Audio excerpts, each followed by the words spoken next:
Hello everyone, स्वागत है आप सभी का एसएससी इंस्टीट्यूट में। तो आज हम करने वाले हैं वन वर्ड सब्स्टिट्यूट। तो शुरू करते हैं। आज का पहला वन वर्ड सब्स्टिट्यूट है one who believes in fate. One who believes in fate मतलब कि वह व्यक्ति जो भाग्य में विश्वास करता है, उसको इंग्लिश में क्या कहा जाता है। तो उसको हिंदी का अगर हम देखें तो उसको कहते हैं भाग्यवादी। अब भाग्यवादी को इंग्लिश में क्या कहते हैं यहाँ को देखते हैं। फेटलिस्ट कहा जाता है, या हैबिटेट कहा जाता है, या हार्नेसिंग कहा जाता है, या सुप्रियोगेशन कहा जाता है। तो भाग्यवादी को इंग्लिश में कहा जाता है फेटलिस्ट। क्या कहा जाता है? फेटलिस्ट। बाकी बच्चे तीन, इनकी हिंदी भी देख लेते हैं। सबसे पहला वी, जिसको कहते हैं हैबिटेट। हैबिटेट का मतलब होता है प्राकृतिक बात। हार्नेसिंग का मतलब होता है घोड़े की साज। और सुपरयोगेशन का मतलब होता है अतिरिक्त कर्तव्य पालन। नेक्स्ट क्वेश्चन है हमारा, the animals of a particular range मतलब एक किसी खास क्षेत्र में रहने वाले जो जीव होते हैं या जो पशु होते हैं, उनको उस स्थान उसको क्या कहा जाता है। अगर हिंदी में देखो तो उसको कहा जाता है प्राणी जाति। क्या कहा जाता है? प्राणी जाति। तो इंग्लिश में देखते हैं, वाई लेटरल कहा जाता है, या फेना कहा जाता है, या लेटेनरी कहा जाता है, या पोलीगेट कहा जाता है। तो उसको कहा जाता है फेना। क्या कहा जाता है? फेना। वाई लेटरल का मतलब होता है, जो बाकी तीन बचे उनकी हिंदी देख लेते हैं हम। वाई लेटरल का मतलब होता है क्या? इसका मतलब होता है द्विपक्षीय। क्या होता है? द्विपक्षीय। सी नंबर, जिसको कहते हैं लेटिनरी। लेटिनरी का मतलब क्या होता है? मार्ग या भ्रमण संबंधी। क्या मतलब? मार्ग हो या फिर भ्रमण संबंधी। और फिर अब पोलीगेट। पोलीगेट का मतलब होता है बहुभाषी, मतलब कि जो बहुत सारी भाषाएं जानता हो उसको क्या कहते हैं? बहुभाषी कहते हैं। अब है तीसरा question, a person who brings goods. A person who brings goods illegally into country मतलब एक व्यक्ति जो ब्रिंग्स माने होता है लाना, और गुड्स माने होता है सामान या कोई भी चीज़, ठीक है। और इलीगली मतलब होता है गैर कानूनी ढंग से, और इनटू कंट्री मतलब देश में। मतलब एक व्यक्ति, वह व्यक्ति जो सामान को इलीगल तरीके से देश में लेके आता है या एंटर करता है, उसको क्या कहा जाता है। तो उसको अगर हम देखें हिंदी वर्ड्स के हिसाब से तो उसको कहते हैं तस्कर। क्या कहा जाता है? तस्कर। अब उसको तस्कर को ही इंग्लिश में क्या कहा जाता है? देख, चार ऑप्शन दिए हैं। प्रोस्टिट्यूटर्स कहा जाता है, या सोशल कहा जाता है, या रेलुसेंटेंट कहा जाता है, या स्मगलर कहा जाता है। तो उसको कहा जाता है स्मगलर। तो right answer is option number D. क्या है? Option number D. तो बाकी के तीन देख लेते हैं। प्रोस्टिट्यूटर्स का मतलब होता है वेश्या। सोशल का मतलब होता है सामाजिक। और रेल्यूसिटेंट का मतलब होता है अनिच्छुक, मतलब जिसकी कोई इच्छा ना हो, अनिच्छुक। ठीक है। अब क्वेश्चन नंबर 4 की ओर चलते हैं हम। तो क्वेश्चन नंबर 4 हमारा है, something capable of a being done मतलब something capable of a being done का मतलब होता है जिसे कार्य किया क्रियान्वित किया जा सके। मतलब किसी को कार्य करने की जो क्षमता होती है कि हाँ मैं इस योग्य हूँ, ये इसको कर सकता हूँ, ये मेरे संभव है, ये मैं इसको कर सकता हूँ, तो उसको क्या कहेंगे?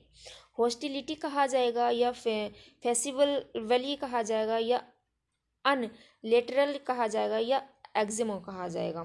तो इसका जो राइट आंसर होता है वो होता है, इसका जो राइट आंसर है वो है क्या? फेसिबल। क्या है? फेसिबल। फेसिबल का मतलब होता है जिसे क्रियान्वित किया जा सके, या जिसको संभव जिसको हम कह सकते हैं ये संभव है, हमसे हो सकता है। ठीक हो। तो इसका जो राइट आंसर क्या है? Option number B. बाकी बच्चे तीन, इनकी हिंदी देख लेते हैं। हॉस्टिलिटी। हॉस्टिलिटी का मतलब होता है क्या? शत्रुता या दुश्मनी जिसको कहते हैं फिर। ठीक है। और एन लेटरल का मतलब होता है एक पक्षीय। और एक्जिमो का मतलब होता है स्वसिद्ध। अब हम देखते हैं नेक्स्ट क्वेश्चन है हमारा, ए short stay at a place. वह स्थान जहाँ पर हम कुछ देर के लिए विश्राम करते हैं या ठहरते हैं, उसको क्या कहा जाता है? अगर हिंदी में देखें तो उसको कहते हैं अल्प निवास, मतलब कि थोड़ी देर के लिए ठहरना अल्प निवास कहलाता है। अब तो इंग्लिश में देखते हैं, एफिसिया कहा जाता है, क्या स्टूमुलस कहा जाता है, या वेटरनन कहा जाता है, या सोजर्न कहा जाता है। तो उसका जो राइट आंसर है उसको कहते हैं हम सोजर्न, मतलब कि अल्प निवास, थोड़ी देर के लिए ठहरना, उसको कहते हैं सोजर्न। क्या कहा जाता है? सोजर्न कहा जाता है। बाकी बच्चे तीन, उनको भी देख लेते हैं। तो उसको सबसे पहले क्या, एफेसिया, एफेसिया का मतलब होता है वाचाघात। क्या मतलब, वाचाघात। फिर है स्टूमुलस, स्टूमुलस का मतलब होता है किसी को प्रेरणा देना या प्रोत्साहन देना। फिर है हमारा विटर्न, विटर्न का मतलब होता है अनुभवी किसी चीज़ में, या फिर पुराना, या फिर सेवानिवृत्ति। ठीक है, अब हम चलते हैं नेक्स्ट क्वेश्चन पर। हमारा 6 क्वेश्चन है हमारा आज का, pre training, pre training to son, जो सन से संबंधित हो उसे क्या कहेंगे। इसमें 4 ऑप्शन है, स्पेक्टिक दिया हुआ है, फिर है सोलर, फिर है वेबिलोफोबिया, फिर है डिस्पोंडेंसी।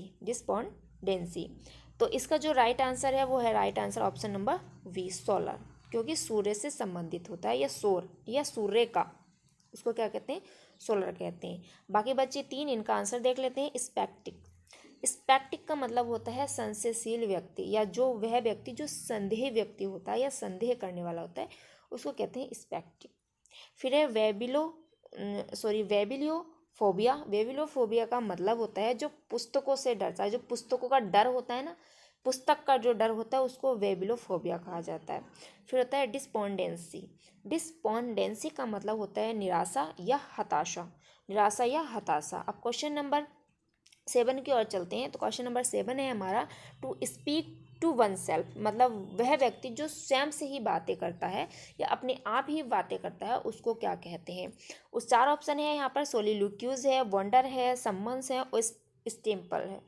तो उसको कहते हैं क्या, सोलिलोक्यूज, जो स्वयं में ही अपने आप में बातें करता है। और इसका हिंदी अनुवाद हम देखें तो स्व वार्तालाप, मतलब कि स्वयं से वार्तालाप। ये 2 प्रकार की होती है वार्तालाप, एक इंटरनल होती है, एक एक्सटर्नल। इंटरनल वो होती है जो हम मन के मन में ही बातें करते हैं, और एक्सटर्नल वो होती है जो अकेले में स्थान में बैठकर जोर जोर से स्वयं से ही बातें करते हैं।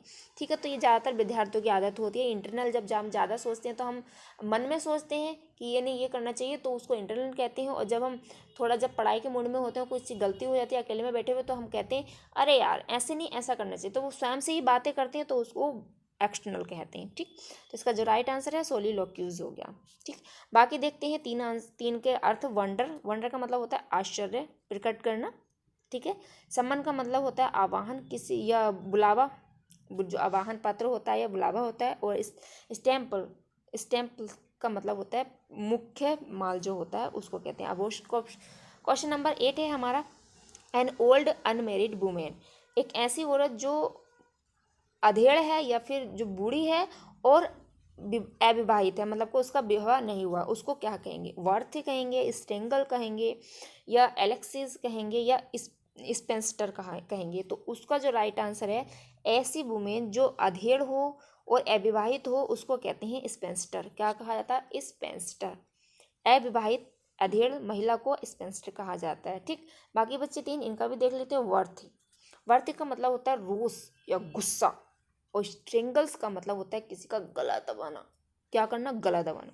और एलेक्सिका का मतलब होता है अंधापन। क्या होता है, अंधापन, आंखों से या फिर हल्का हल्का दिखाना, या अंधापन। ठीक है, अब नेक्स्ट क्वेश्चन है हमारा, इस आज का 9वां क्वेश्चन है, plants of a particular range, मतलब किसी